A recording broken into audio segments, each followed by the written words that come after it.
যেমন রাসূল সাল্লাল্লাহু আলাইহি সাল্লাম চাচাকে বললেন, চাচা আপনি লা ইলাহা ইল্লাল্লাহ বলেন, বিচারের মাঠে বাকিটুকু কি করা লাগবে সেটা আমি দেখব। তো আবু জাহাল আবু লাহাব বলল, মরার কালে আপনি এভাবে দিন পরিবর্তন করবেন, মানুষে বদনাম করবে। তো চাচা বললেন, ভাতিজা মরার কালে ধর্ম পরিবর্তন করব না। তো মারা গেলেন। তখন আলী বলছেন যে আপনার চাচা মারা গেছে। তো আল্লাহ রসুল বলেন, যাও নিয়ে যাও, ওকে মাটিতে গর্ত খুঁড়ে পুঁতে দাও গা, ওর সাথে কোনো কথা নেই। পৃথিবীতে সবচেয়ে যিনি তাকে ভালোবেসেছেন তিনি হলেন আবু তালেব, যার ব্যাপারে একটু আগে বললেন চাচা লা ইলাহা ইল্লাল্লাহ বলেন, বিচারের মাঠে দেখে নেব। তারই ব্যাপারে বলছেন যেহেতু লা ইলাহা ইল্লাল্লাহ বললেন না, তখন তিনি বলছেন আমি কোনো উপকার করতে পারবো না, মানে এটা না হলে এটা হয় না, ওটা না হলে এটা হয় না। আগে লা ইলাহা ইল্লাল্লাহ, তারপরে অন্য কিছু। তো দান খুব শক্তিশালী ইবাদত, এ কথাই ঠিক, কিন্তু সলাত না থাকলে দান কোনো কাজে আসবে না, এ কথাও ঠিক। সলাত এমন একটি ইবাদত যার উপরে নির্ভর করে অন্যান্য ইবাদত। আবু হুরায়রা রাদিয়াল্লাহু তাআলা আনহু বলেন, রাসূল সাল্লাল্লাহু আলাইহি ওয়াসাল্লাম বলেছেন, as-salatu salasatu aflasin, সালাত তিন ভাগে বিভক্ত। at-তুহuru সলুসুন, ওযু হলো তিন ভাগের এক ভাগ।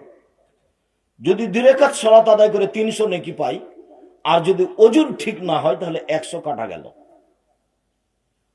ও রুকু সলুসুন, রুকু হলো তিন ভাগের এক ভাগ।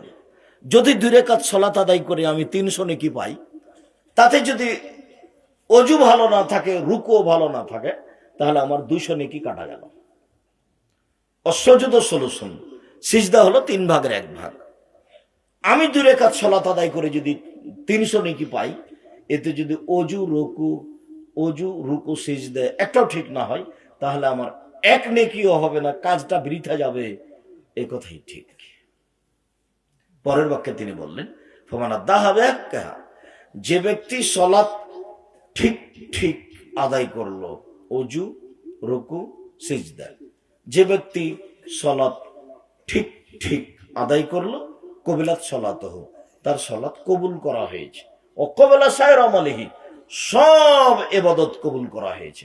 ওয়াইন রুদ্দাত আলাইহি সালাতুহু, তার সালাত যদি তার উপরে প্রত্যাখ্যান করা হয়, না সালাত কবুল হয়নি, রুদ্দা আলাইহি সায়ের আমালিহি, তাহলে সব আমল তার প্রত্যাখ্যান করা হবে, কোনো ইবাদত কবুল হবে না। রমজান মাসের সিয়াম অনেক বড় ইবাদত, আল্লাহকে সন্তুষ্ট করার ব্যাপারে সিয়াম রোজার তুলনায় কোনো ইবাদত নেই। আল্লাহকে সন্তুষ্ট করার, খুশি করার এটা একটা ব্যতিক্রম মাধ্যম। একথাই ঠিক যে সিয়াম ভিন্ন ধরনের ইবাদত, তারপরেও যদি সালাত না থাকে তাহলে সিয়ামের মতো রোজার মতো ইবাদত বাতিল হবে।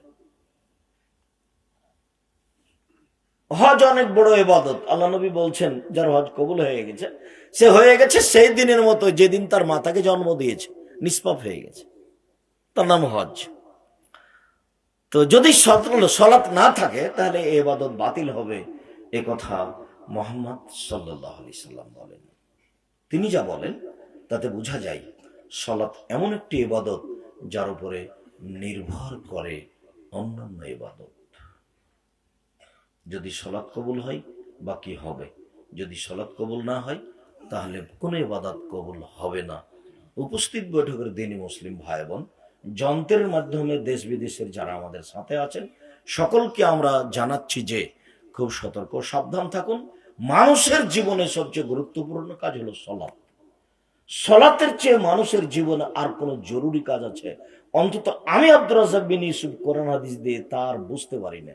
আমি বুঝি যেটা, সেটা হলো এই যে মানুষের জীবনে যত জরুরি কাজ আছে, জজ কোর্ট আর হাইকোর্ট, কাজ আর কর্ম, ব্যবসা আর বাণিজ্য, হজ আর ইবাদত, সালাত তাসবিহ আর তাহলিল, কোরআন তেলাওয়াত, যা কিছু পৃথিবীতে আছে যা মানুষ করে, মানুষের কর্ম হিসাবে সবচেয়ে জরুরি কর্ম সালাত। মানুষের জীবনে এর চেয়ে কোনো জরুরি কর্ম পৃথিবীতে নেই।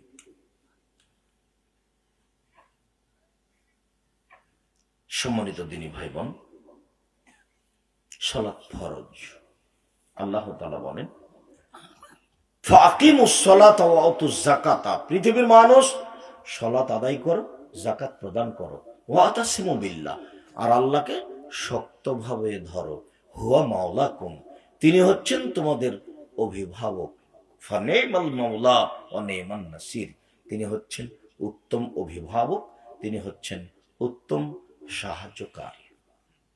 অভিভাবক হিসেবে যা করা লাগে তার চেয়ে কেউ ভালো করে করতে পারবে না। সাহায্যকারী হিসাবে যা করা লাগে আল্লাহর চেয়ে ভালো করে কেউ করতে পারবে না। তিনি হলেন উত্তম অভিভাবক, তিনি হলেন উত্তম সাহায্যকারী।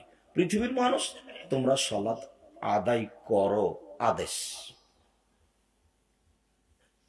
আল্লাহ তাআলা বলেন ফাসাল্লি লিরাব্বিক, মুহাম্মদ সাল্লাল্লাহু আলাইহি সাল্লাম, আপনি আপনার প্রতিপালককে সন্তুষ্ট করার জন্য সালাত আদায় করুন, জরুরি ঘোষণা। আপনি সালাত আদায় করুন, আদেশ।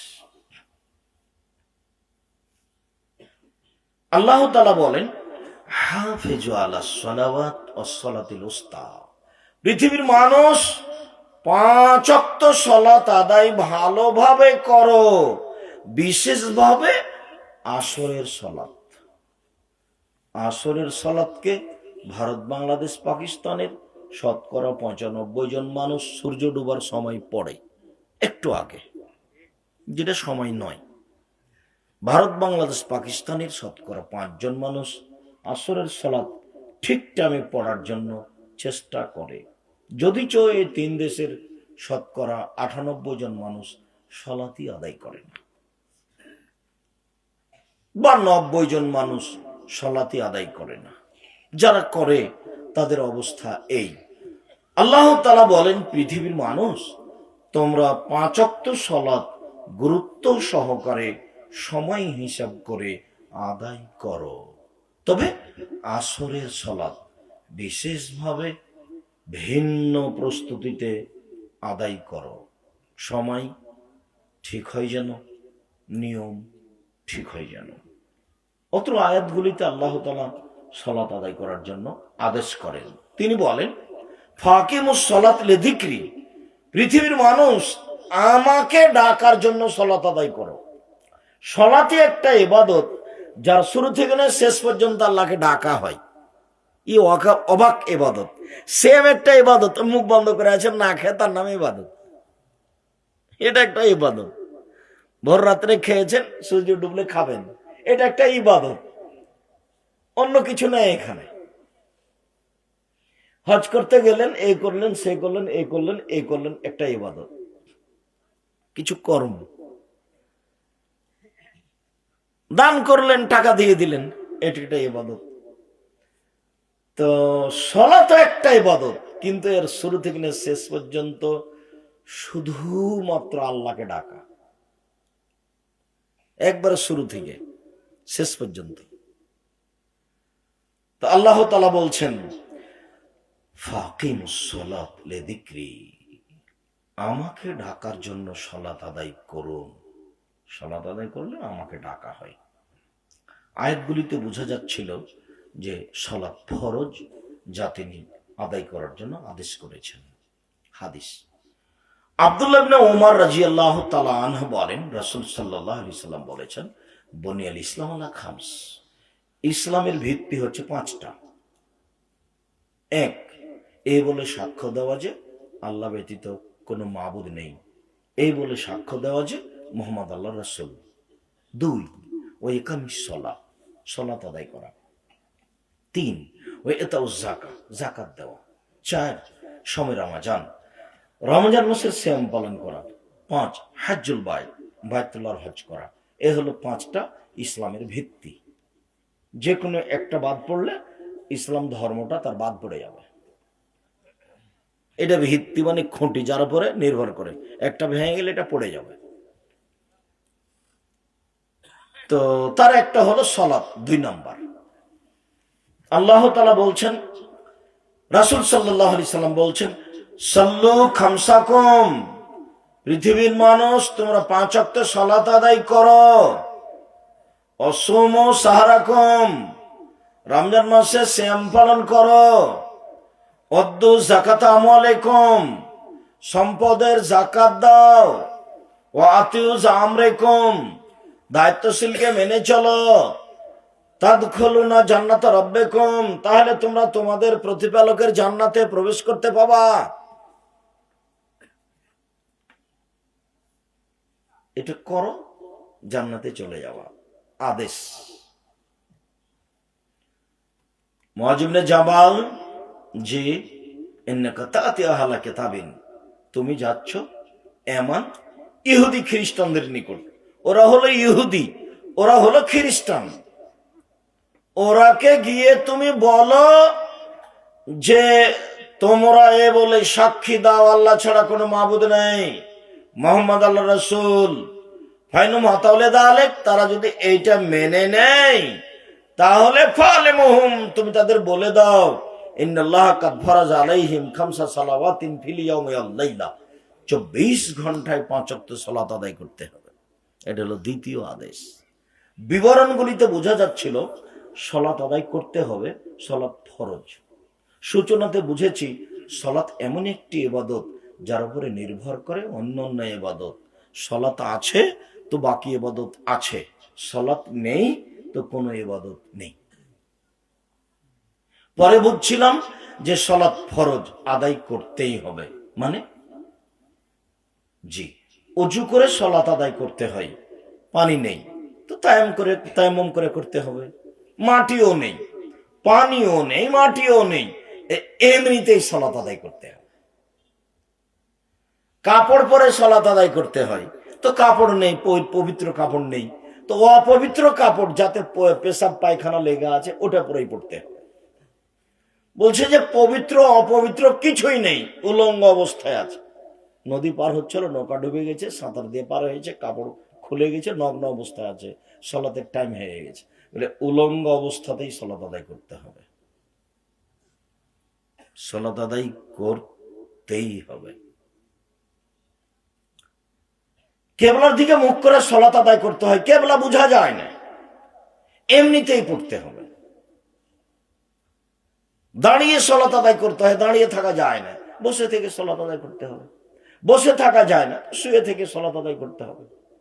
শত্রু তাড়া দিয়েছে, একবারে আপনি দৌড়িয়ে চলে যাচ্ছেন, সালাতের টাইম পার হয়ে যাচ্ছে, এই সময়ে সালাত আদায় করতে হবে। ওই অবস্থাতে গাড়িতে উঠে আছেন, শিকল ধরে আছেন, ঠেল মানে না, গাড়িতে সালাতের টাইম পার হয়ে যাচ্ছে, ওই সময়তেই সালাত আদায় করতে হবে।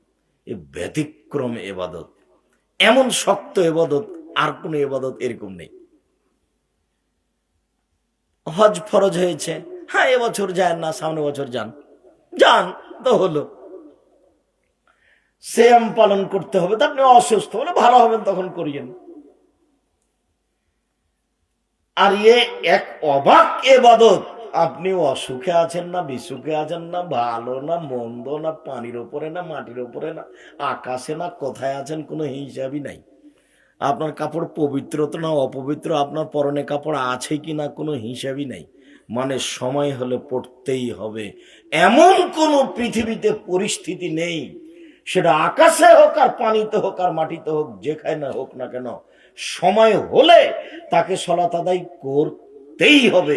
পৃথিবীতে এমন কোনো অবস্থা নেই যে অবস্থায় তাকে সালাত আদায় করতে হবে না। ভিন্ন ধরনের ইবাদত, মানুষের কোনো অসুবিধাই বুঝে না। যার কারণে রাসূল সাল্লাল্লাহু আলাইহি সাল্লাম বলছেন, মৌরাউদালাকুম বিসসালাত ওয়া আবনাসাবিসিনা, তোমরা তোমাদের ছেলে মেয়েকে সালাত আদায় করতে বলো 7 বছর বয়সে, অদিরবহুম আল্লাহুম আবনা আশরিনা, পিটিয়ে সালাত আদায় করা যখন তার বয়স 10 বছর। 15 বছর বয়স হয়ে গেছে, সালাত আদায় করে না ছেলে, তখনও তার বাপ বেঁচে আছে, এ কথা মিথ্যা, এ কথা সত্য নয়। এমন কাপুরুষ ঘৃণিত মানুষকে অন্তত আমি আব্দুর রাজ্জাক বিন ইউসুফ বাপ বলি না, ওটা ওর চাচা, ওটা ওর চাচা না হলে ওটা ওর সৎ বাপ। একটা ছেলের বয়স 15 বছর হয়ে গেছে, তখনও ছেলে সালাত আদায় করে না, তখনও সেটা বাপ, এ কথা মিথ্যা। এটা ওর বাপ নয়, এটা হলো সৎ বাপ, না হলে এটা তার চাচা, এটাই ঠিক। এটা ওর বাপ, এখানে কেউ প্রমাণ করতে পারবে না। উপস্থিত আর এই গ্রাম কেন, পৃথিবীর কোনো মানুষ আমার সামনে প্রমাণ করতে পারবে না যে এটা তার বাপ। আপনি তো বহুদূরের কথা। সিরাজগঞ্জ তো হিসেবই রাখি না আমি। সিরাজগঞ্জের দান করা দেখলে আমি অবাক হই। সেদিন ইসলাম বরদুল নাকি একটা জায়গার নাম, মানুষ টাকা দিতে লাগলো, বুঝলাম না। আরে কমই মাদ্রাসা হলে এরকম টাকা দেয়, সে একটা কথা। একটা কবরস্থান বানাচ্ছে, কবে থেকে বানিয়েছে, মানুষ লক্ষ লক্ষ টাকা দিচ্ছে, 10,000 5,000, মানুষ পাগল হয়ে গেল নাকি গো। আমি এদেশে কত বড় বড় প্রতিষ্ঠান চালাচ্ছি। জামিয়া সালাফিয়া রূপগঞ্জ, নারায়ণগঞ্জ, ঢাকা 51 বিঘা জমির উপর অবস্থান করে। জামিয়া সালাফিয়া ডাঙ্গিপাড়া, পবা, রাজশাহী 26 বিঘা জমির উপর অবস্থান করে। জামিয়া সালাফিয়া তেঘরা, বিরল, দিনাজপুর 20 বিঘা জমির উপর অবস্থান করে। জামিয়া সালাফিয়া 6 মাইল, বাবুগঞ্জ, বরিশাল প্রায় 250 জন শিক্ষক শিক্ষিকা, প্রতি মাসে 30 লক্ষ বেতন লাগে। তারপরে আমি এরকম দান কোনো দিন দেখিনি, আজকেও দেখছি। কি করবেন টাকা আমি কিছু জানি না, কি ব্যাপার, ঘটনা যে কি। সিরাজগঞ্জে কোনো মাদ্রাসা নাই আমার জানা অনুযায়ী। এমন কোনো লোক বুকে হাত দিয়ে বলতে পারে না সিরাজগঞ্জে একটা বড় প্রতিষ্ঠান আছে যেখানে শহ শহ হাজার ছাত্র আছে। জামিয়া সালাফিয়া 4,000 ছেলে মেয়ে আছে, 300 জন এতিম আছে, 500 জন অসহায় আছে। দান আমি করতেই বলছি, কিন্তু এই টাকা কি করবেন তা আমি নিজেও জানি না। সেদিনও বলছিলাম বরদলের লোক, আচ্ছা আপনারা এই টাকা কি করবেন? যারা টাকা আদায় করছে তারাও বিপদে, যারা টাকা দিচ্ছে তারাও বিপদে। ও টাকা নিয়ে কি করবে? কবরস্থান তো, গোরস্থান তো করাই আছে। বলছে একটু প্রাচীর ঘেরতে আছে।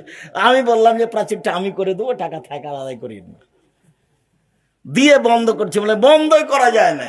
স্টেজে উঠে বসে আছে, আমি অবাক হয়ে গেলাম। আমি বললাম যে টাকা বন্ধ করেন, প্রাচীর যেটুকু বাকি আছে আমি করে দেব। তখন বন্ধ করে। এখন নাম শুনেছেন কিনা এরকম গ্রামের? হতে পারে। সম্মানিত দিনী ভাই বোন, সালাত এমন একটি ইবাদত, আদায় করতেই হবে। এমন কোনো পরিস্থিতি নেই যে সময় সালাত আদায় করা যাবে না। সম্মানিত দিনী ভাই বোন, অতীব সংক্ষিপ্ত সময়ে বুঝলাম সালাত আদায় করতেই হবে যে কোনো মূল্যে। এখন বুঝি যারা সালাত আদায় করে না তারা কেমন। রাসূল সাল্লাল্লাহু আলাইহি ওয়াসাল্লাম বলেন, মান তারাকা সালাতা মুতাআম্মিদান ফাকাদ কাফারা। কেউ যদি ইচ্ছাকৃত সালাত ছেড়ে দেয় তাহলে সে কাফের হয়ে গেছে। রাসূল সাল্লাল্লাহু আলাইহি ওয়াসাল্লাম বলেন, বাইনাল আবদি ওয়া বাইনাল কুফরি তারকুস সালাহ। মুসলমান এবং কাফেরের মধ্যে পার্থক্য হচ্ছে সালাত ছেড়ে দেওয়া। রাসূল সাল্লাল্লাহু আলাইহি সাল্লাম বলছেন, উমিরতু আন উকাতিলান নাস হাত্তা ইয়াকুলু লা ইলাহা ইল্লাল্লাহ ওয়া ইকিমুস সালাহ। আমাকে আদেশ করা হয়েছে আমি মানুষের সাথে যুদ্ধ চালিয়ে যাব, মারবো না হয় মরবো। তার একটা হলো তাকে লা ইলাহা ইল্লাল্লাহ বলতেই হবে, পিটিয়ে বলাবো। তার একটা হলো সালাত আদায় করতেই হবে, সালাত আদায় না করলে তাকে পিটিয়ে সালাত আদায় করাবো। যার কারণে অত্র হাদিসের বিবরণে অতীতের বিদ্বান ইমাম আবু হানিফা রাহিমাহুল্লাহ বলেছেন, কেউ যদি সালাত আদায় না করে তাহলে তাকে জেলখানায় বন্দি করে পিটিয়ে আদায় করাতে হবে। এটা হলো তার অপরাধের ফলাফল। সালাত আদায় করলো না কেন? সরকারিভাবে বন্দি করো, জেলে দাও, পিটাও, যখনও বলবে এখন থেকে সালাত আদায় করব তাকে ছেড়ে দিতে হবে। ইমাম আহমদ ইবনে হাম্বল রাহিমাহুল্লাহ বলছেন, না না, তাকে হত্যা করতে হবে। সালাত আদায় করেনি, ওকে হত্যা করে দাও। বর্তমান আরবি বিদ্বানগণ বলছেন যে সালাত আদায় করলো না, যে সে কাফের হয়ে গেছে, হেতুই তাদের বৈবাহিক সাংসারিক জীবন আর নেই। স্বামী সালাত আদায় করে, স্ত্রী করে না, স্ত্রী সালাত আদায় করে, স্বামী করে না। এখন বিভাগ কেটে গেছে। টাকা লাগে না, তালাকনামা লিখা লাগে না, চেয়ারম্যান মেম্বার লাগে না, কাগজ কলম লাগে না, বিবাহ এমনিতেই গেছে। কেন? সালাত আদায় করেনি, সেই জন্য তো অমুসলিম হয়ে গেছে। তো স্বামী এখন মুসলিম, স্ত্রী এখন অমুসলিম, তো অমুসলিম আর মুসলিম, এই জন্য বিবাহ কেটে গেছে। এই কথা আরবি বিদ্বানগণ এখন বলছেন। এখন যে স্বামী সালাত আদায় করে, স্ত্রী করে না। এ বাচ্চা, ওই ছেলেটা আপনার পাশ দিয়ে উঠে হেঁটে গেল, আপনি কিছু বললেন না তাকে? আপনাকে এটা আটকাতে হবে কিছুক্ষণের জন্য। আপনাকে আমি অনুরোধ করছি, আপনি পরিবেশ স্বাভাবিক দেখবেন না, এবং দয়া করে আমি যখন কথা বলবো তখন আপনি কোনো প্রয়োজনীয় কাজ করবেন না, এটা আমি দেখতে চাই না। আমি কথা বলবো আর আপনি বাদাম খাবেন, আপনার মতো কাজ করবেন, এত ঘৃণিত কাজ আমি পছন্দ করি না। 32 বছর আমি কোনোদিন অপ্রয়োজনীয় বাক্য বলিনি। 32 বছর আমি কোনোদিন কেসা কাহিনী বলিনি। 32 বছর আমি কোনোদিন মানুষের কাছে পথ খরচ পাথেও চাইনি। 32 বছরে আমি কোনোদিন কোনো দল মাঝাবকে নিয়ে কথা বলিনি। 32 বছরে আমি কোনোদিন সরকারকে নিয়ে কথা বলিনি। এসব পাতা আমার নয়, আমি ওইসব পাতা পড়ি না। 32 বছরে আমি কোনোদিন আমার পরিচয় দিইনি। মানুষ যখন চাপ দিয়ে জিজ্ঞাসা করেছে যে আব্দুর রাজ্জাক সাহেব বিজ্ঞাপন পোস্টারের নামটা লিখবো, কি লিখবো, তখন আমি বলেছি আমার নাম আব্দুর রাজ্জাক আর আমার বাপের নাম ইউসুফ, বাপ বেটা মিলে আব্দুর রাজ্জাক বিন ইউসুফ। এর চেয়ে বেশি বলিনি। কে যদি বেশি প্রমাণ করতে পারে তাহলে আমি সেদিন থেকে আর বক্তব্য দেব না। খুব শক্ত অবস্থানে থেকে দিন পুরোর চেষ্টা চালাচ্ছি, তবে পৃথিবীর চলমান গতির সাথে আমিও মিশে আছি। কিভাবে মিশে আছেন আপনি? চলমান সিজনাল বস, শীতের দিনে মানুষ বক্তব্য দেয়, তো সবাই যায়, আমিও যাচ্ছি। কিভাবে মিশে আছেন আপনি? বক্তব্য যেখানে হয় সেখানে জিনিসপাতি বিক্রি হয়, গান বাজনা চলে, পুতুল বিক্রি হয়, জিলাপি বিক্রি হয়, আরো কত কি হয়। তো জনগণ আছে, আমিও আছি, তাহলে আমি সমাজের সাথে মিশে আছি। তারপর মৌলানা সাহেবের জন্য খুব ভালো খাওয়ার ব্যবস্থা করে, একটু 19-20 হলে মৌলানা সাহেব মন খুব খারাপ করে, আমি তাদের সাথে আছি।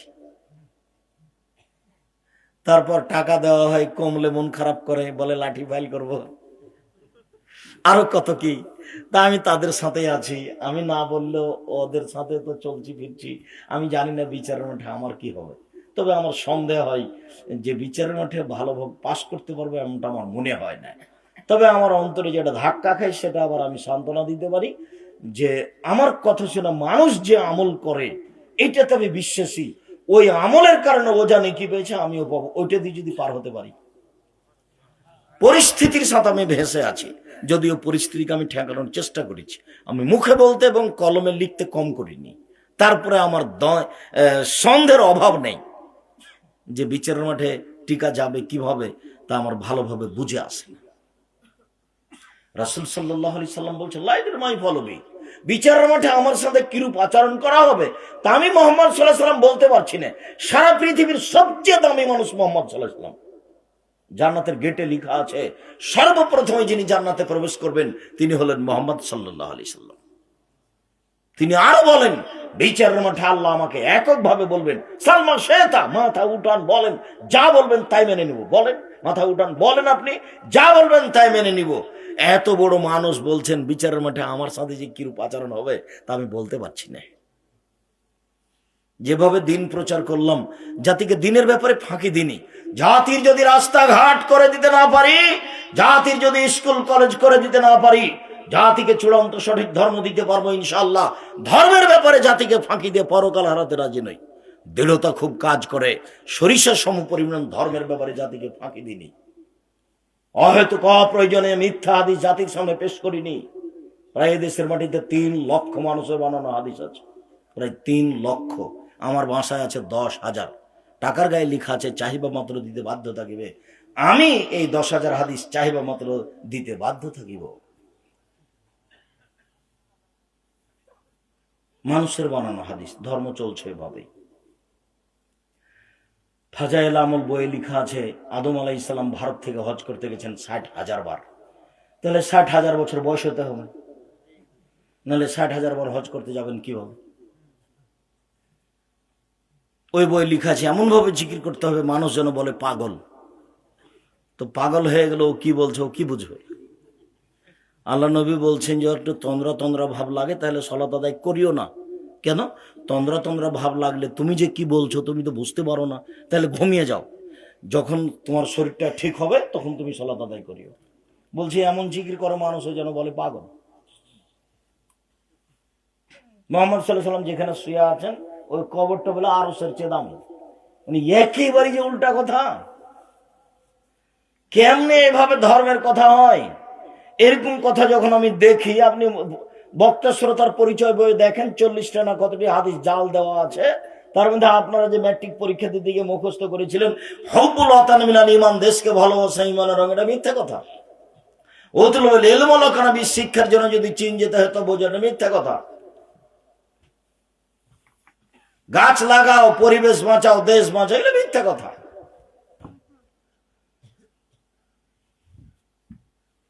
বুড়ি রাস্তায়, বুড়ির নবীর যে রাস্তায় হাঁটতেন বুড়ি, সে রাস্তায় কাঁটা পুঁতে রাখতো, নবীর পায়ে কাঁটা ফুটলে বুড়ি খুশি হতো।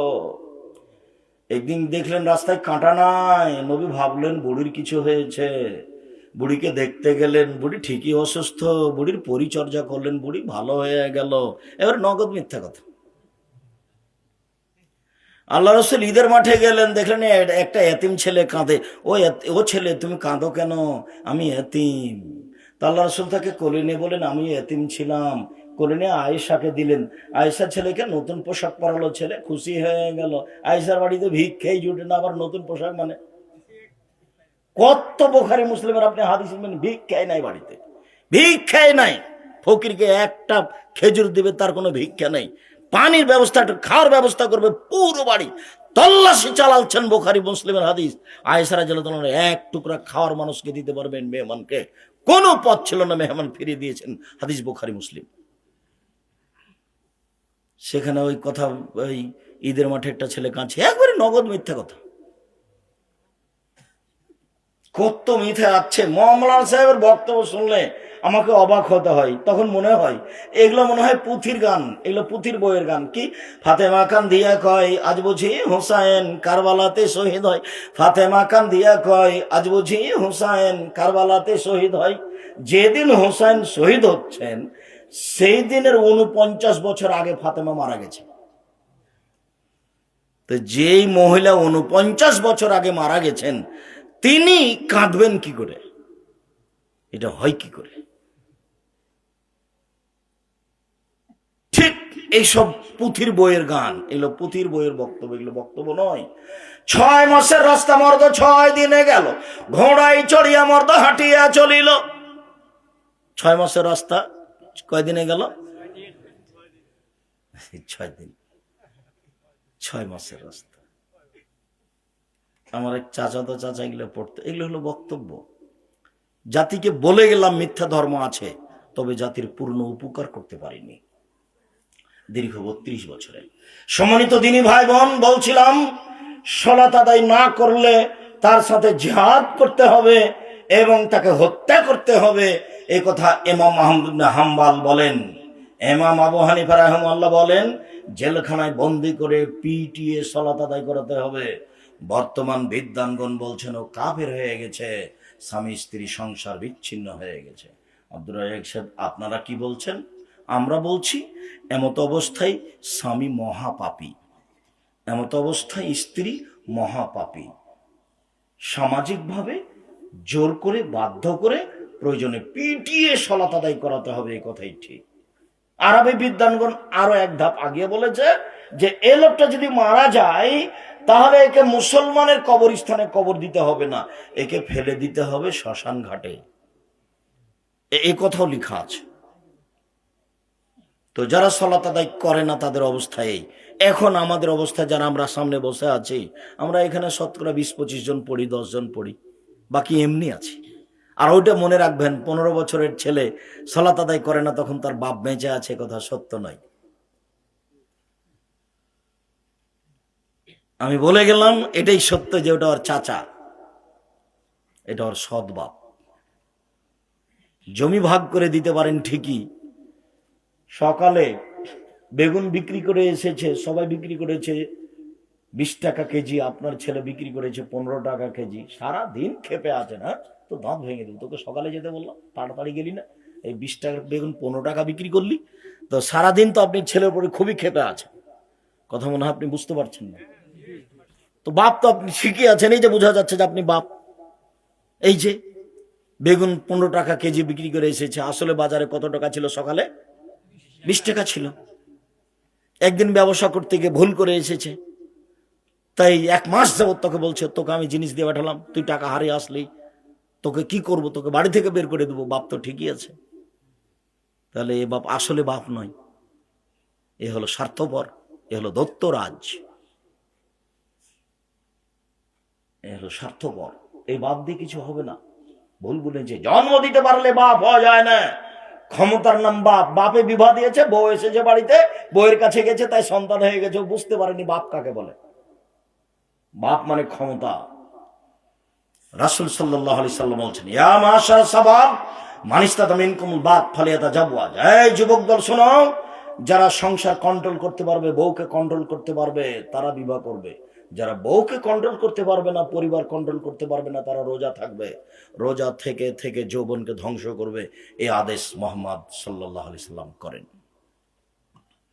তিনি বলেন, বাপ শুনে রেখো, লা তারফা আসাকা আদাবান মিন আহলিক, পরিবারের উপর থেকে লাঠি উঠিয়ে নিও না। পরিবারকে লাঠি দিয়ে ঠিক করতে হবে, ছেলে মেয়ে স্ত্রীকে। আমি এই কথা বলিনি, লাঠির কথা, এ কথা মুহাম্মদ সাল্লাল্লাহু আলাইহি সাল্লাম বলেন। তিনি বলেন, আল্লে কাসাকা আদাবান মিন আহলিক, পরিবারকে কন্ট্রোল করার জন্য লাঠি দরজায় ঝুলিয়ে রাখো। এগুলো মুহাম্মদ সাল্লাল্লাহু আলাইহি সাল্লামের মুখের কথা। পৃথিবীর সবচেয়ে দামি মানুষ, সবচেয়ে ভদ্র মানুষ, তিনি বলছেন, এই শোনো, স্বামী হলে 5টা জিনিস লাগে, বাড়ির মালিক হলে 5টা জিনিস লাগে। বউ এমনি পালন করা যায় না, বউ এমনি লালন পালন করা যায় না। এটা সিরাজগঞ্জ বাড়ি ঘর ঘেরা লাগে না, ওই দিক ফাঁকা এদিক ফাঁকা, সাতক্ষীরের মতো। সাতক্ষীরে এটা একটা ঘর, এটা একটা ঘরের মধ্যে গরুর গাড়ির রাস্তা, পর্দা লাগে না, এমনিতেই আছে। যে আপনারা স্ত্রী ছেলে মেয়ে দেখেন, আপনার বাড়িতে এসে যদি আমি থাকি পরিবার নিয়ে, তা আপনার বাড়িটাকে মনে করব এটা হচ্ছে জামতল ট্রেন স্টেশন। আমাকে নিয়ে আসতে হলে বাড়ির চতুর্দিক ঘেরতে হবে সুন্দর করে, এবং একটা টয়লেট করতে হবে। কোটি টাকা দিয়ে টয়লেট করতে হবে না, কোনো রকম চললেই হলো।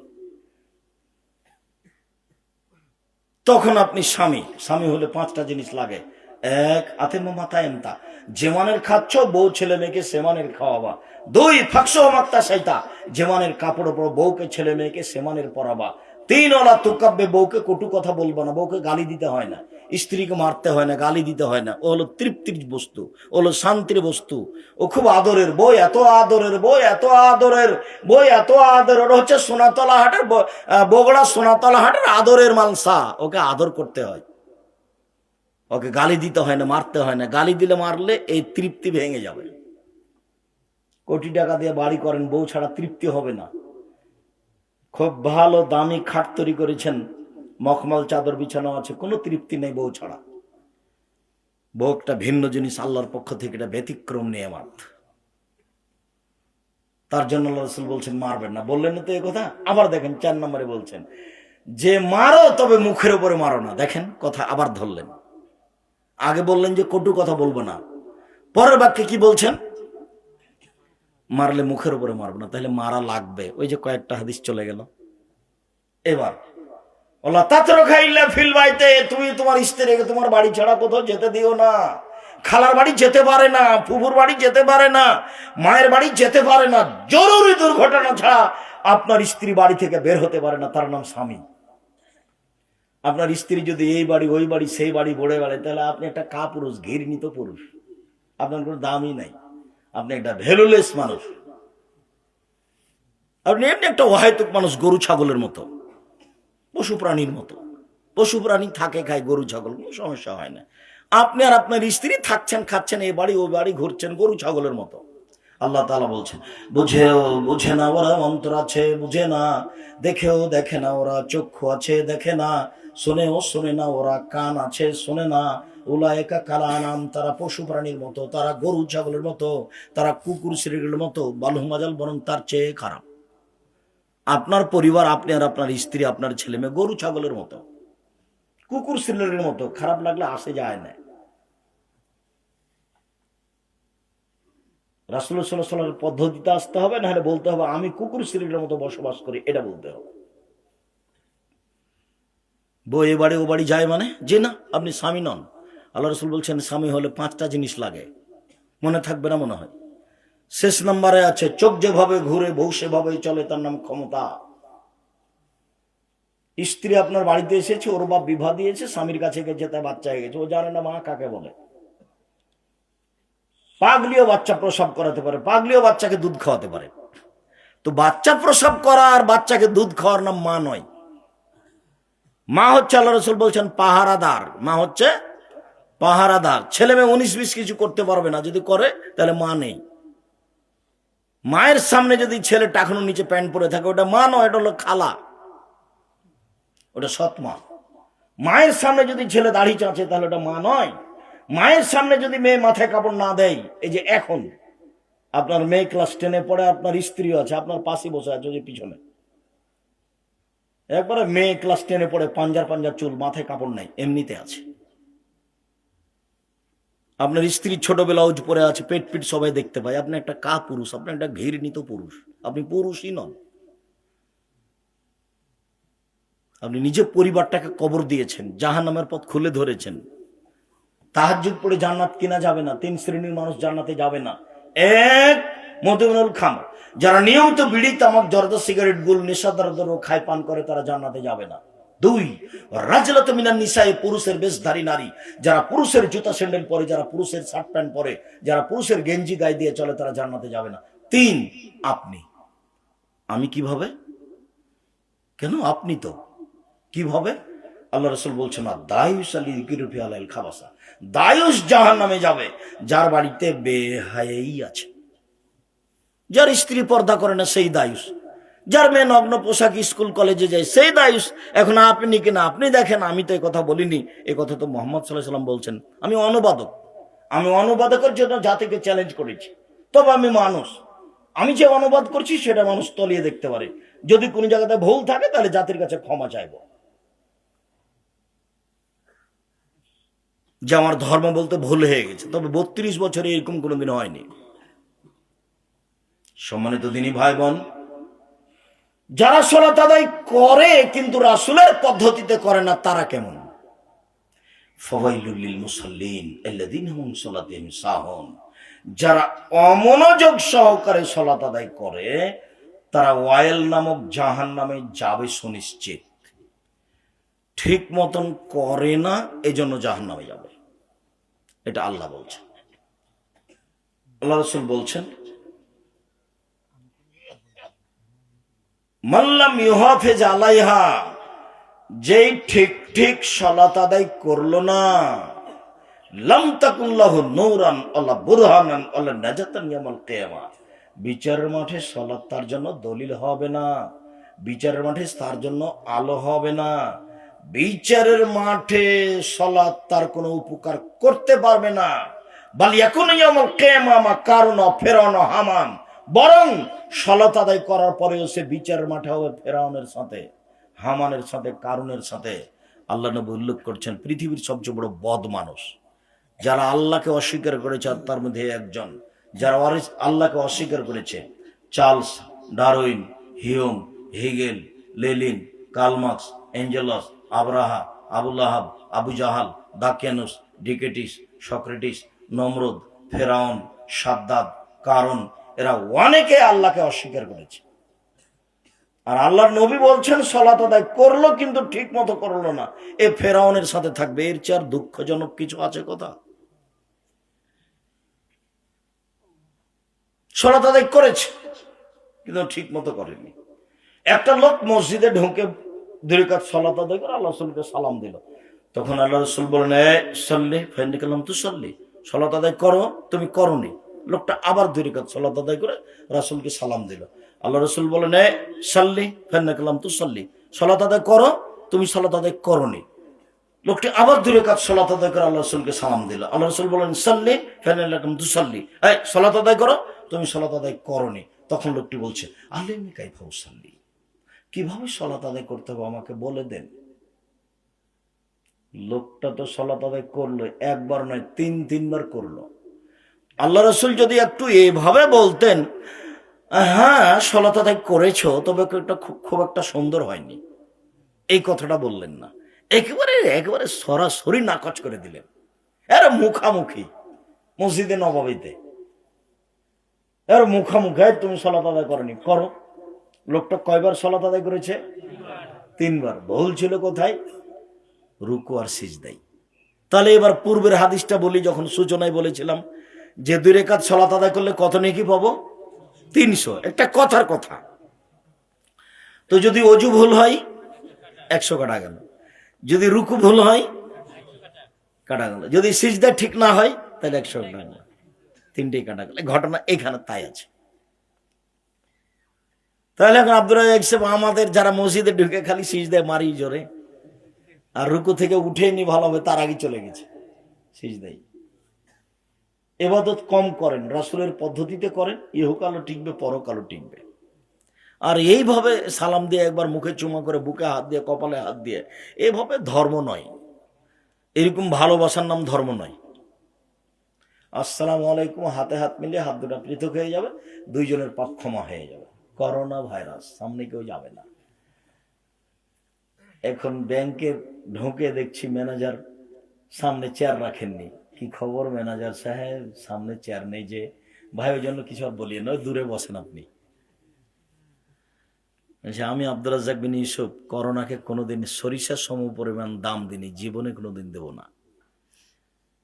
আমি ঘোষণা পূর্বে দিয়েছি, যখন সূচনা দেখা দিয়েছিল, যদি কারো করোনা হয় আমি তার সাথে খেতে প্রস্তুত। যদি কেউ করোনায় মারা যায় তাহলে আমি তার গোসল জানাজা দিতে প্রস্তুত। এতে যদি আমারও করোনা হয় তাহলে আমি বলবো না এর কারণে হয়েছে, আমি বলবো পৃথিবী সৃষ্টির 50,000 বছর পূর্বে যেদিন আমার ভাগ্য লিখা হয়েছিল সেদিনই করোনা লিখা হয়েছিল, সেই জন্য হয়েছে, এর কারণে হয়নি। আমি অল্প দিন বাঁচতে এসে শিরক করতে রাজি নই, অল্প দিন বাঁচতে এসে শিরক করতে রাজি নই, এটা আমি করতে রাজি নই। বিমানবালা মেয়েটা বলছে মুখে মাস্ক দেন, বলছি ধৈর্য ধারণ করো, মুখে মাস্ক দেন, একটু ধৈর্য ধারণ করো, মুখে মাস্ক দেন, এটা উপর থেকে আদেশ। দেখো, আমি যখন বিমানে উঠেছিলাম তখন তুমি খেয়াল করনি, আমি মুখে মাস্ক দিয়ে ভাগ্য বাড়াতে রাজি নই, আমি দেব না। পরবর্তীতে উঠলে তুমি ঠেকিয়ে দিও আগেই। মুখে মাস্ক এখন এমনি মানুষ দেখ, এই যে ধুলাবালি আছে এর থেকে বাঁচার জন্য এখন দেন সবাই। মাস্ক দিয়ে করোনা থেকে নিজেকে বাঁচাবো, এত বড় দুঃসাহস আমার প্রয়োজন নেই, আমি শিরক করে মরতে রাজি নই। সম্মানিত দিনী ভাই বোন, সালাত যদি ঠিক মতো আদায় না করে তাহলে সে ফেরাউনের সাথে জাহান্নামে থাকবে, এ কথা মুহাম্মদ সাল্লাল্লাহু আলাইহি সাল্লাম বলেন। ঠিক মতো সালাত আদায় না করলে তাহলে সালাত হবে না, এই কথা রাসূল সাল্লাল্লাহু আলাইহি সাল্লাম জোরালো ভাবে বলেন। আমরা এদিক ওদিক কিছু কথা বলা সত্ত্বেও আমরা 3টা আলোচনা করে ফেলেছি। 1, সালাত আদায় করতেই হবে। 2, সালাত আদায় যারা করে না তারা কেমন। 3, যারা সালাত আদায় করে কিন্তু রাসূলের পদ্ধতিতে করে না তারা কেমন। এখন আমাদের সংক্ষিপ্ত আলোচনা আছে কিভাবে সালাত আদায় করতে হবে। এবার দেখুন, রাসূল সাল্লাল্লাহু আলাইহি সাল্লাম বলেন, সাল্লু কামা রাআইতুমুনি উসাল্লি। পৃথিবীর মানুষ, তোমরা আমাকে যেভাবে সালাত আদায় করতে দেখছো সেভাবে করো। এখন নেন এ বাক্য কিভাবে হবে, এখন আল্লাহর নবী আছেন, এই যে গরম পানি দিতে বলেছিলাম তোমাকে, সাল্লু কামা রাআইতুমুনি উসাল্লি। পৃথিবীর মানুষ, আমাকে যেভাবে সালাত আদায় করতে দেখছো সেভাবে করো। এবার বুদ্ধি তাহলে কোন কিভাবে করবেন, তা হাদিস দেখে করতে হবে। কোরআনে তার বিস্তারিত বিবরণ নেই, হাদিস দেখে করবেন কিভাবে? হাদিস, জাল হাদিস যে আছে, তাহলে এখন যেগুলোতে জাল হাদিস নাই সেটা দেখি, সেটা কি বুখারী, সেটা কি মুসলিম, সেটা কি রিয়াজুস সালেহিন। আপাতত এই 3টে হাদিস গ্রন্থ দেখে সালাত আদায় ঠিক করার জন্য আমি আব্দুর রাজ্জাক বিন ইউসুফ পরামর্শ দিলাম।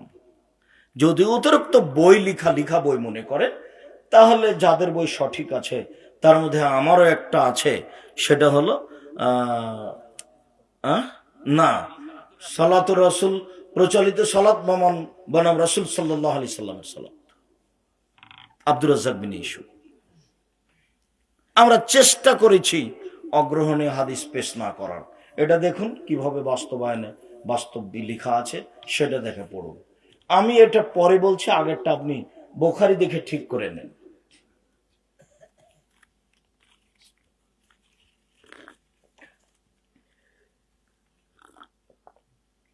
আর একটু ঠান্ডা পানি দাও।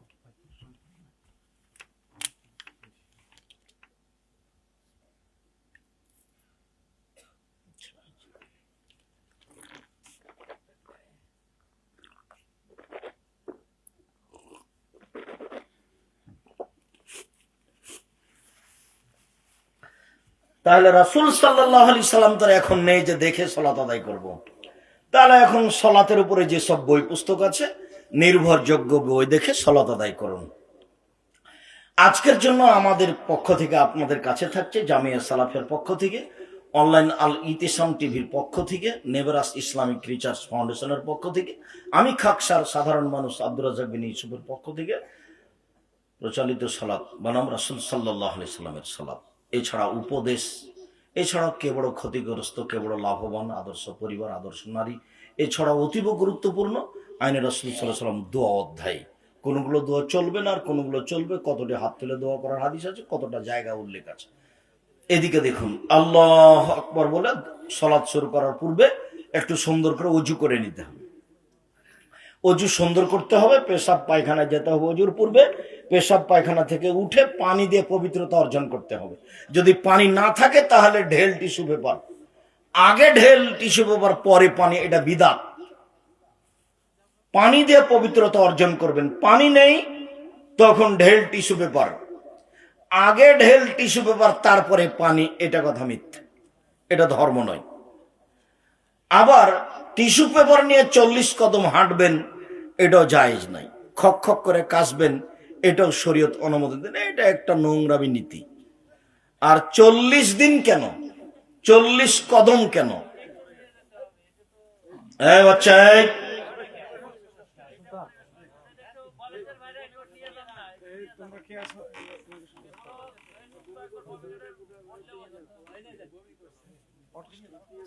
তোমরা একটু ধরে নিয়ে যাও তো।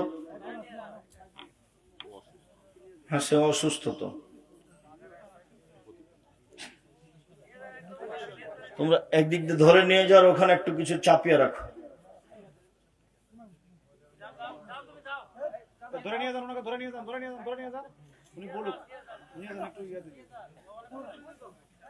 আরে দুইজন ধরে নিয়ে যাও।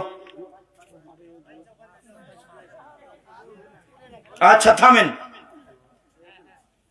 শুকরিয়া, জাযাকুমুল্লাহ খায়ের।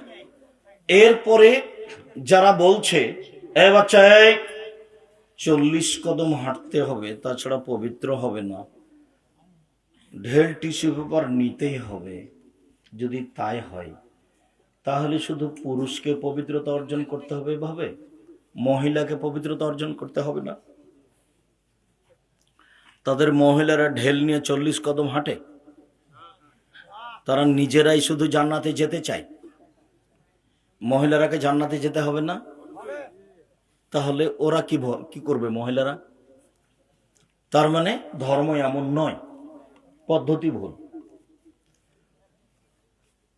বাস আল্লাহ নাউযুবিল্লাহ খবসল খাবাইস বলে পেশাব পায়খানায় বসবেন, গোফরানাকা বলে পবিত্রতা অর্জন করে উঠে যাবেন, সুন্দর করে অজু করবেন, অজু শেষে বলবেন আশহাদু আল্লা ইলাহা ইল্লাল্লাহু ওয়াহদাহু লা শারীকা লাহু ওয়া আশহাদু আন্না মুহাম্মাদান আবদুহু রাসূলুহু। এবার জান্নাতের সব দরজা খুলে গেছে। আব্দুর রাজ্জাক সাহেব, আমরা যে দোয়া পড়ি আল্লাহুম্মা জাল্লি মিনাত তাওবিন ওয়া জাল্লি মিনাল মুতাতাহিরিন, হ্যাঁ এটা পড়েন, এটাতে নেকি হবে, কিন্তু জান্নাতের সব দরজা খোলা হবে না। আজ থেকে অজু করার পরে কোন দোয়া পড়বেন বলেন তো? আশহাদু আল্লা ইলাহা ইল্লাল্লাহু ওয়াহদাহু লা শারীকা লাহু ওয়া আশহাদু আন্না মুহাম্মাদান আবদুহু রাসূলুহু। তাহলে কি হবে? জান্নাতের সব দরজা খুলে গেছে। আর যদি বলেন আল্লাহুম্মা জাল্লি মিনাত তাওবিন ওয়া জাল্লি মিনাল মুতাতাহিরিন, তাহলে সব হবে কিন্তু জান্নাতের দরজা খুলবে না।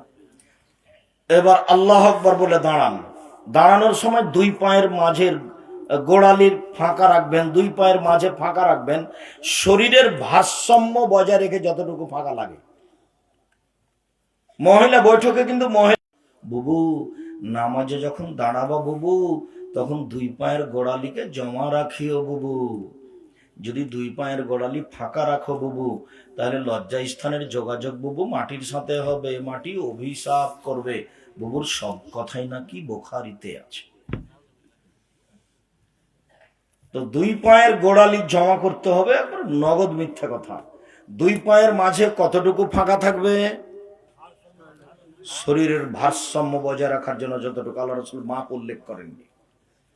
দুই পায়ের গোড়ালি জমা করে দাঁড়াতে হবে, কথা মিথ্যে। বাম পায়ের বৃদ্ধাঙ্গুল নড়াতে পাবো না, এই কথা মিথ্যে। যতবার সিজদায় যেতে হবে ততবার দুই পা জমা করতে হবে। একটু পরে আসছে, তাহলে তো বৃদ্ধাঙ্গুল টিকলো না নিজ জায়গায়। আল্লাহু আকবার। হাতের আঙ্গুলগুলি জমা জমা থাকবে, আঙ্গুলের মাথা আকাশমুখী থাকবে, কাঁধ সামনাসামনি থাকবে। এক, বুখারী মুসলিমের একাধিক হাদিস। কানের লতি সামনাসামনি হবে না, আর একটু উপরে চলে গেল। বুঝা গেল না কথা? মনে হয় কানের লতি হচ্ছে এইটা, কানের লতি সামনাসামনি বা কাঁধ সামনাসামনি। তারপরে ডান হাতের কবজি বাম হাতের কবজির উপরে দিতে হবে, তারপরে বুকের উপরে রাখতে হবে। নাভির নিচে হাত বাঁধার তিনটা হাদিস আছে আবু দাউদের, তিনটাই অগ্রহণীয়, জাল ও জয়ীফ। বুকের উপরে হাত বাঁধার পাঁচটা হাদিস আছে, পাঁচটাই সহিহ। আমাদের সলাতের বইগুলো দেখুন, পড়ে বিস্তারিত দেওয়া আছে। তবে নাভির নিচে বাঁধা হাত বাঁধার হাদিস আছে যা অগ্রহণীয়, বুকের উপরে বাঁধতে হবে। তবে হাত এইভাবে বাঁধা যায়, বাহুর উপরে বাহু, হাদিস সহিহ। তখনও বুকের উপরে, বাহুর উপরে বাহু রাখলে এমনিতে বুকের উপরে হয় স্বাভাবিকভাবে। বুকের উপরে হাত রেখে কবজির উপরে কবজি রেখে বুকের উপরে বেঁধে, এখন এটা ছিল আল্লাহু আকবার। আল্লাহ সবচেয়ে বড়, পৃথিবীর আর কোনো শব্দ চলবে না। এখন আউযুবিল্লাহ চলবে না, বিসমিল্লাহ চলবে না। বিসমিল্লাহর চেয়ে দামি হলো আল্লাহু আকবার। আল্লাহু আকবার বলার পূর্বে কোনো কিছু চলবে না। কেউ যদি দোয়া পড়ে, নয়তো নসল আরবা রাকাতিন জোহরে, জোহরের 4 রাকাতের নিয়াত করলাম, তাহলে তার সলাতই বাতিল। নিয়াত বিদাত, সশব্দের নিয়াত হলো বিদাত। নিয়াত হচ্ছে অন্তরের পরিকল্পনা। এই যে অজু করছি ভাবছি, তার নাম নিয়াত। আল্লাহু আকবার প্রথম যেটা, সেটা দোয়া, তাকে বলা হয় সানা। আল্লাহুম্মা বা'id বাইনি ওয়া বাইনা খাতায়ায়া কামা বা'আদতা বাইনাল মাশরিক ওয়াল মাগরিব। আল্লাহ, তুমি আমাকে আর আমার পাপকে অত দূরত্বে রাখো, পূর্ব পশ্চিমকে তুমি যত দূরত্বে রেখেছো, পূর্ব থেকে পশ্চিম যেমন লক্ষ লক্ষ কিলোমিটার দূরে আছে, তুমি আমার থেকে আমার পাপকে লক্ষ লক্ষ কিলোমিটার দূরে করে দাও। আল্লাহুম্মা নাক্কিনি মিনাল খাতায়া কামা ইয়ানক্কা সাউল আবিজ মিনাদ দানাস। তুমি আমার পাপকে ধুয়ে পরিষ্কার করে দাও, যেমন ভাবে সাদা কাপড়কে ময়লা থেকে ধুয়ে পরিষ্কার করা হয়। আল্লাহুম্মা আগসিল খাতায়া বিল মাই ওয়াস সালজি ওয়াল বারাদ। আল্লাহ, তুমি আমার পাপকে ঠান্ডা পানি দিয়ে, স্বচ্ছ পানি দিয়ে, বরফ দিয়ে ধুয়ে পরিষ্কার করে দাও। খুব গুরুত্বপূর্ণ দোয়া। এরপরে আউযু বিল্লাহি মিনাশ শাইতানির রাজিম, মারদুদ বিতাড়িত শয়তান থেকে পরিত্রাণ চাচ্ছি। বিসমিল্লাহির রহমানির রহিম, পরম দাতা দয়ালু নেবে আরম্ভ করছি। আলহামদুলিল্লাহি রাব্বিল আলামিন, বিশ্বজগতের প্রতিপালকের প্রশংসা। আর রহমানির রহিম, তিনি হচ্ছেন পরম দাতা দয়ালু। মালিক ইয়াউমিদ্দিন, তিনি হচ্ছেন বিচার দিনের মালিক। ইয়াকা না'বুদু, একমাত্র তোমার ইবাদত করি। ওয়া ইয়াকা নাস্তাইন, একমাত্র তোমার কাছে সাহায্য চাই। অনেক কিছু বলে একটা কথা বলছি, ইহদিনাস সিরাতাল মুস্তাকিম, তুমি আমাকে সোজা পথ দেখাও। সিরাতাল্লাযিনা আনআমতা আলাইহিম, ওই পথ তুমি দেখাও যেই পথের প্রতি দয়া করেছো, ভালো মানুষকে যে পথ দেখিয়েছো সেই পথ দেখাও। গায়রিল মাগযুবি আলাইহিম ওয়ালাদ-দাল্লিন, ওদের পথ দেখায়ও না যারা অভিশপ্ত। ইহুদি খ্রিস্টানের পথ দেখায়ও না, ওদের পথ দেখায়ও না যারা ভ্রান্ত। ইহুদি খ্রিস্টানের পথ দেখায়ও না। আমিন। দীর্ঘ সময় ধরে তোমার দরবারে যে প্রার্থনা করলাম, এটা তুমি কবুল করো। এ দেখেন, আল্লাহকে ডাকা শুরু হয়ে গেছে। আল্লাহু আকবার, আল্লাহ সবচেয়ে বড়। তারপরে বলছেন আল্লাহুম্মা বা'id বাইনি ওয়া বাইনা খাতায়ায়া কামা বা'আদতা বাইনাল মাশরিক ওয়াল মাগরিব। আল্লাহকে ডাকা শুরু হয়ে গেছে, গোটাটাই দোয়া। তারপরে আউযু বিল্লাহ, বিসমিল্লাহ, তারপরে সূরা ফাতিহা। এ দেখেন আল্লাহকে ডাকা শুরু হয়ে গেছে। ইহদিনাস সিরাতাল মুস্তাকিম, তুমি আমাকে সোজা পথ দেখাও, তুমি আমাকে সরল পথ দেখাও। ওরা বলে এই পথে আসো, ওরা বলে এই পথে আসো, ওরা বলে এই দল করো, ওরা বলে এই দল করো, ওরা বলে এই সংগঠন করো, ওরা বলে এই সংগঠন করো। আমি কোন দল করি? তুমি সোজা পথ দেখাও। আবুল আলা মওদুদি বলেন, আমাকে রাজপথ দেখাও। আমি কোন পথে যাই? আমাকে সোজা পথ দেখাও। দীর্ঘ সময় ধরে তোমার দরবারে যে পথের কামনা করলাম, এটা তুমি কবুল করো। বিসমিল্লাহির রহমানির রহিম। কুল আল্লাহু আহাদ, হে নবী আপনি বলুন আল্লাহ একক, আল্লাহ সামাদ, তিনি হচ্ছেন নিরপেক্ষ মুখাপেক্ষীহীন। লাম ইয়ালিদ, তিনি কাউকে জন্ম দেননি, ওয়ালাম ইউলাদ, তিনি কারো থেকে জন্ম নেননি, ওয়ালাম ইয়াকুল্লাহু কুফুয়ান, তার সমকক্ষ কেউ নেই। আল্লাহু আকবার। হাত ওই পর্যন্ত উঠাবেন। এখন রুকুতে যাওয়ার সময় চলে এসেছে, ওইভাবে উঠাবেন। উঠে এখন রুকুতে চলেন। রুকুতে যাওয়ার পূর্বে জরুরি কয়েকটা কথা। তার প্রথম কথা হচ্ছে হাতের আঙ্গুলগুলি খোলা খোলা থাকবে, হাঁটুকে চেপে ধরে থাকতে হবে, হাতের লম্বা রডের মতো সোজা হয়ে থাকবে হাত, আর পিঠের লম্বা হাতটা একবারে সোজা হয়ে থাকবে। পিঠের উপরে একটা গিলাস রাখলে যেন থেকে যায়, একবারে সোজা, এরকম বাঁকা হবে না পিঠটা। মাথা উঁচুও হবে না, মাথা নিচুও হবে না। একাধিক সহিহ হাদিস। মাথা উঁচুও করতে পাবেন না, নিচুও করতে পাবেন না। পিঠটা একবারে সোজা হয়ে থাকবে, আর হাত দুটি রডের মতো সোজা হয়ে থাকবে। বোঝা যায়নি কথা মনে হয়? এইভাবে যাবেন সিজদায়, আঙ্গুল খোলা খোলা থাকবে, কোমর থেকে সামনের ওজন হাতের উপরে থাকবে। যখন আপনি রুকুতে গেছেন, তখন এই শরীরের ওজনটা যেন পায়ের উপরে না থাকে, কোমর থেকে সামনের ওজনটা যেন পায়ের উপরে না থাকে। তখন থাকবে কিসের উপরে? হাতের উপরে। পুরো কোমর থেকে উপরটা হাতের ওজনে রেখে হাঁটুর সাথে দিয়ে রাখবেন, তাহলে আপনি হাদিসের অনুযায়ী রুকু করতে পারবেন। সুবহান রাব্বিল আযীম, উঁচু আল্লাহর পবিত্রতা বর্ণনা করছি, নইলে সুবহান কুদ্দুসুন রব্বুল মালাইকাতুর রূহ, আল্লাহ তোমার পবিত্রতা বর্ণনা করছি। তুমি জিবরাইলের প্রতিপালক, তুমি ফেরেশতার প্রতিপালক। নইলে বলবেন সুবহানাকা আল্লাহুম্মা রাব্বানা ওয়া বিহামদিকা আল্লাহুম্মা গফিরলি, হে আল্লাহ তোমার পবিত্রতা বর্ণনা করছি, তোমার প্রশংসা সহকারে তোমার পবিত্রতা বর্ণনা করি, তুমি আমাকে ক্ষমা করো। অন্যথায় বলবেন সুবহানাজিল জাবরুতি ওয়াল মালাকুতি ওয়াল কিবরি ওয়াল আজমাত। যে শব্দ মুখস্থ আছে বলতে থাকেন, অনেকক্ষণ থাকেন। তারপরে চলেন, এবার উঠি। সামি আল্লাহু লিমান হামিদা। আল্লাহ ওই লোকের প্রশংসা শুনলো যে তার প্রশংসা করলো। খুব তার প্রশংসা, মঙ্গলময় তার প্রশংসা, বরকতময় তার প্রশংসা, মিলাসমতে আকাশ পরিমাণ প্রশংসা, মিলাল আর জমিন পরিমাণ প্রশংসা, মিলামা বাইনহুমা, আকাশ জমিনের মধ্যে যে ফাঁকা রয়েছে সেই পরিমাণ প্রশংসা, মিলামা শেতামিন সাইন বাদ, কত আমি প্রশংসা করব, তুমি যত চাও তত তোমার প্রশংসা।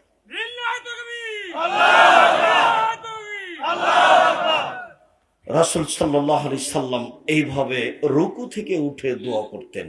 হাত ওই পর্যন্ত উঠাতে হবে, উঠে ছেড়ে দিতে হবে। আব্দুর রাজ্জাক সাহেব, হাত কি উঠিয়ে ধরে রাখবো না হাত আবার বাঁধবো? জি না, হাত ছেড়ে দিয়ে দোয়া করতে হবে। দাঁড়িয়ে থাকেন একবারে সোজা হয়ে। এবার সিজদায় চলেন। সিজদায় যাওয়ার পূর্বে জরুরি কয়েকটা কথা। সিজদা করতে হবে 7 হাড়ের উপরে। উমিরতা নাসদালা সাবাতে আযাম, আমাকে আদেশ করা হয়েছে সিজদা করতে হবে 7 হাড়ের উপরে। নাক কপাল 1, 2 হাত 3, 2 হাঁটু 5, 2 পায়ের বৃদ্ধাঙ্গুল 7। গণেন তো দেখি। নাক কপাল 1, আগে নাক না আগে কপাল, এগুলো অহেতুক কথা। যখনই যাক নাক এবং কপাল দুটাই মাটিতে লেগে থাকবে, নাক এবং কপাল দুটাই লেগে থাকবে। কপাল লেগে আছে, নাক লেগে নাই, তখন সিজদা হয়নি। দুটাই লেগে থাকবে মাটিতে একসাথে, দুইটা সমন্বয় 1, 2 হাত 3, 2 হাঁটু 5, 2 পায়ের বৃদ্ধাঙ্গুল 7। আরো জরুরি কথা, আল্লাহ রাসূল বললেন যে চুল এবং কাপড় জড়িয়ে নিতে আমাকে নিষেধ করা হয়েছে। এখন আপনার কাপড় অন্তত এই হাত জড়াতে পাবেন না। কেন? যা খোলা আছে সবই সিজদাতে যাচ্ছে। জরুরিভাবে প্যান্ট নিচে জড়াতে পাবে না, একবার টোটালেই নিষেধ। প্যান্ট উপরে জড়াতে হবে। আজকের পরে কোনো ছেলের জন্য প্যান্ট এখনো নিচে না থাকে। দেখো, এমনিতে ইবাদত করো না, পরকাল হারাতে এসেছ। তোমার মাকে আর আমি কি যে বলি, তোমার মায়ের আচরণে আমি খুব দুঃখিত। তোমার মা এটা কেমনে দেখে রোজ যে আমার ছেলেটার প্যান্টটা এখনো নিচে আছে। তুমি মনে কিছু নেই না, আসলে এটা তোমার মা নয়। নইলে তোমাদের ধ্বংস কামনা করবে কেন তোমার মা? মা তো আর এমনটা করে না। 3 শ্রেণীর মানুষের দিকে আল্লাহ দেখবেন না, কথাই নাই তার সাথে। তার 1 শ্রেণীর মানুষ যাদের প্যান্ট লুঙ্গিটা এখনো নিচে আছে।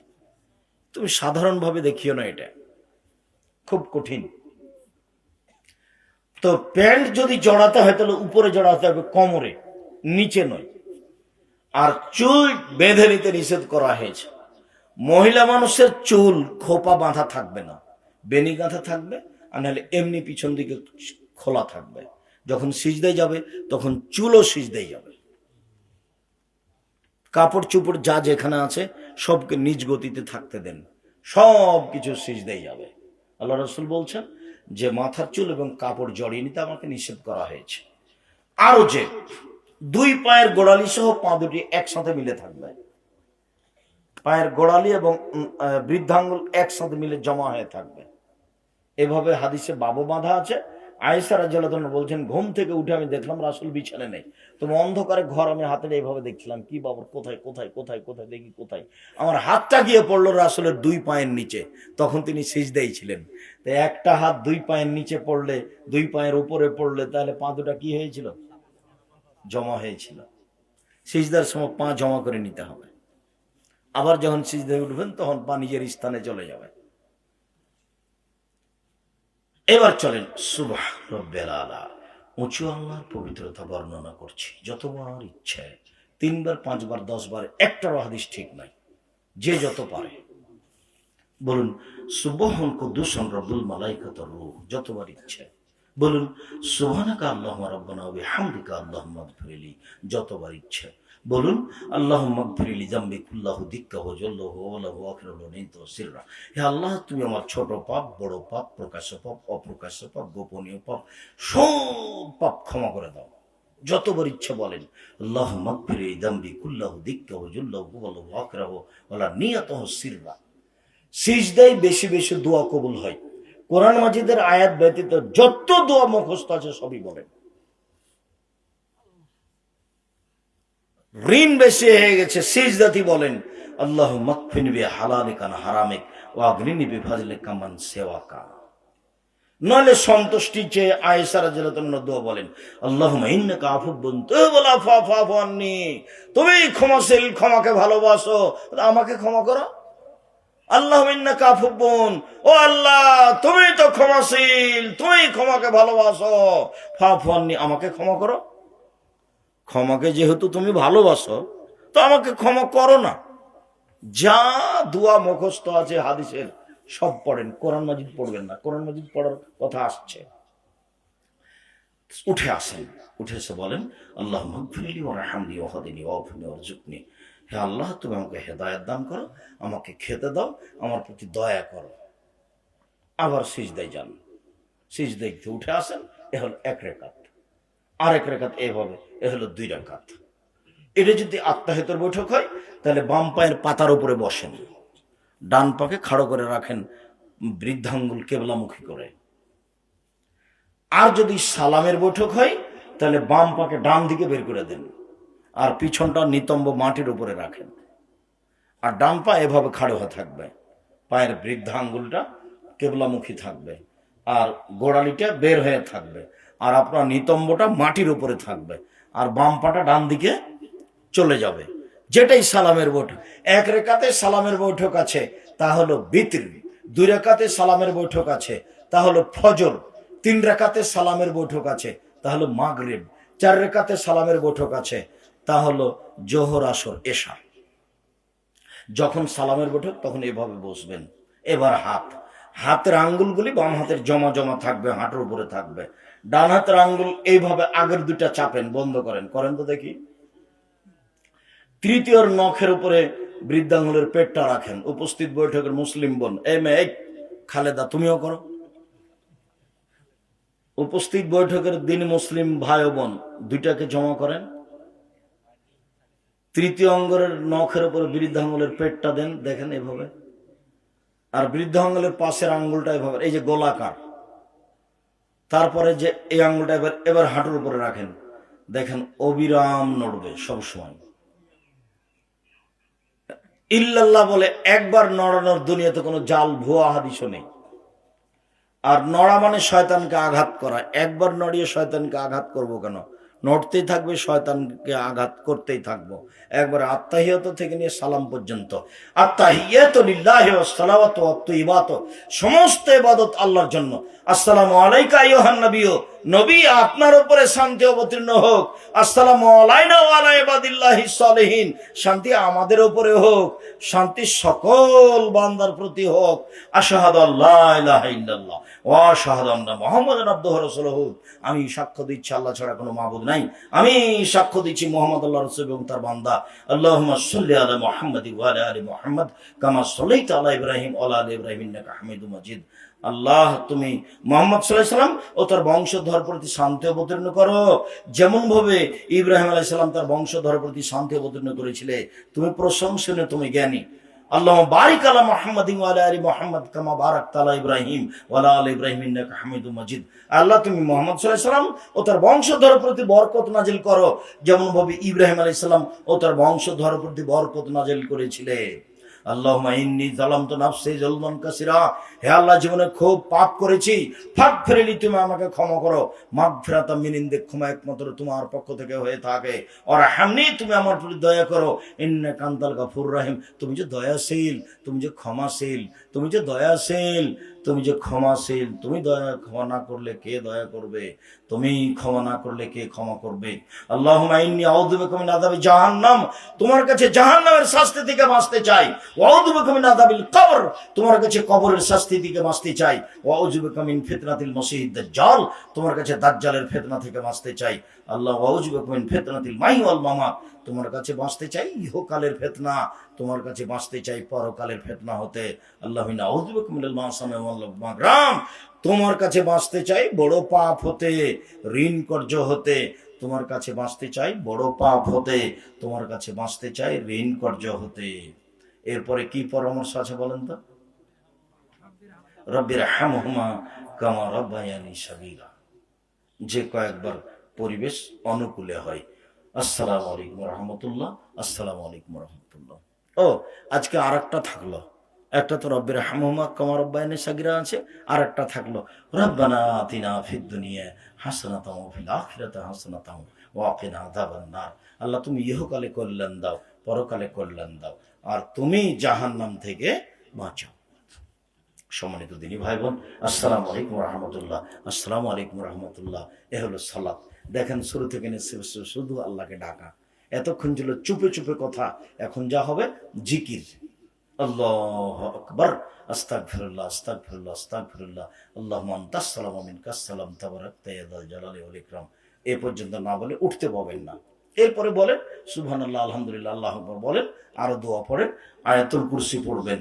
আয়াতুল কুরসি যেই পড়ে ও জান্নাতে চলে গেছে, ঢোকেনি কেন?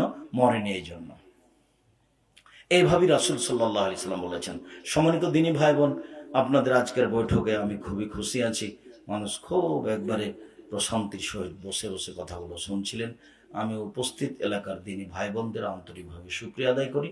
আল্লাহ আপনাদের যা যায় খায় দান করুন, এবং সালাত যেভাবে বললাম সেভাবে যেন সালাত আদায় করতে পারেন। আল্লাহ আপনাদের তৌফিক দান করুক, আল্লাহুম্মা আমিন। আমি আলোচনার শেষে এসে আমি আমার দিনী ভাই বোনকে আবারও অনুরোধ জানাচ্ছি, আপনারা আমাদের কথাগুলি মূল্যায়ন করেন। আমি মুখে এবং কলমে মিডিয়ে জাতিকে ফাঁকি দিনি। মুখে বলছি, এই যে মিডিয়া আমার সামনে আছে, কলম আমার বাম পাশে, কেউ খালি যাবেন না। যদি টাকা না থাকে তাহলে 30 টাকা দিয়ে একটা আলিতে পত্রিকা নিয়ে যাবেন, যেটা জামিয়া সালাফের মুখপাত্র পত্রিকা। এছাড়া যেটা গুরুত্বপূর্ণ বই, আব্দুল্লাহ আপনাদের প্রিয় মানুষ কালকে দেশের রাজনীতি নিয়ে কথা বলছিল, সেটা আপনারা দেখতে পাচ্ছিলেন। আপনার আব্দুল্লাহ আপনাদের খুব কাছের ছেলে, কাছের ভাই, তার মিন্নাতুল বাড়ি আছে বুখারীর ব্যতিক্রম ব্যাখ্যা, সবাই মিন্নাতুল বাড়ি নিয়ে যাবেন। আমি ভাঙাচোরা একটা ব্যতিক্রম তাফসির লিখেছি, তাওজিহুল কোরআন, কোরআনের তাফসির, সেটাও নিয়ে যান। এছাড়া উপদেশ বই তো নেওয়াই লাগবে, সব আলোচনা উপদেশ বই আছে। সলাতের পর বইটা দেখেন, দোয়ার উপর বইটা দেখেন। উপস্থিত দিনী ভাই বোন সকলকে বইগুলি সংগ্রহ করার অনুরোধ জানাচ্ছি। আচ্ছা ঠিক আছে, কয়েকটি জিজ্ঞাসা আপনারা স্টেজ থেকে বইগুলি নেবেন আর আমি জিজ্ঞাসাগুলোর উত্তর দিয়ে থাকি। মসজিদের সামনে বাড়িওয়ালাকে কবর দেওয়া হয়, মসজিদের সামনে কবর থাকলে ওই মসজিদে নামাজ হয় না, তাই কবর পাকা করা হয়েছে, এই মসজিদে নামাজ হবে কি? ওই কবর এবং মসজিদের দেওয়ালের মধ্যে প্রাচীর দিতে হবে। যদি প্রাচীর দেওয়া না যায় তাহলে কবর সরাতে হবে, নাহলে মসজিদ সরাতে হবে। প্রাচীর দিতে হবে, নইলে কবর সরাতে হবে, নাহলে মসজিদ সরাতে হবে। অন্যের নামে নিজের পরিবারের মধ্যে আলোচনা করা, এটা কি গীবত হবে? কারোর সাথে পরিবারের আলোচনা করাও গীবত, কেননা আপনার স্ত্রী কষ্ট পাবে। আপনি আপনার স্ত্রীর বদনাম করছেন, ওকে খারাপ লাগে। আপনার কথা শুনে যেটা খারাপ লাগবে, যার বলছেন সে যদি কষ্ট পায়, সেটাই গীবত। আর কেউ খালি যাবেন না। যদি বই টাকা থাকে নিয়ে যাবেন, না থাকলে একটা ইতেসাম পত্রিকা নিয়ে যাবেন 30 টাকা কর্জ নিয়ে, এটা জরুরি মনে করবেন।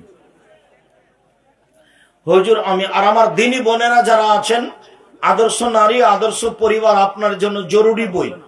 আদর্শ নারী আদর্শ পরিবার সমঅধিকরণের মর্যাদা চাই। কেন এই নির্যাতন, কি তার প্রতিকার? আমরা নারী মানুষ, আমাদের এই উপরে নির্যাতন কেন? প্রতিকার কি হতে পারে? হুজুর আমি নামাজ কালাম পড়ি, পরের অন্যায় করি না, অসুখ বিপদ বালা মুসিবত কেন হয়? যার যত দিন বেশি হবে তার তত মুসিবত বেশি হবে, এই জন্যই হয়। সবচেয়ে ছোট দুরূদ কোনটি? সবচেয়ে ছোট দুরূদ সাল্লাল্লাহু আলাইহি ওয়াসাল্লাম, দুরূদে ইব্রাহিম পড়বেন সবসময়। জমির উপর যে টাকা দেয়, টাকায় সেটা কি জায়েজ? না, জমি বন্ধক না জায়েজ, সুদ। জমি কট সুদ, জমি লিজ জায়েজ, লিজ খেয়ে শেষ, 2 বছর শেষ, টাকাও শেষ, এটা জায়েজ। কট বন্ধক না জায়েজ, লিজ ভাড়া জায়েজ। 21 দিনে আকিদা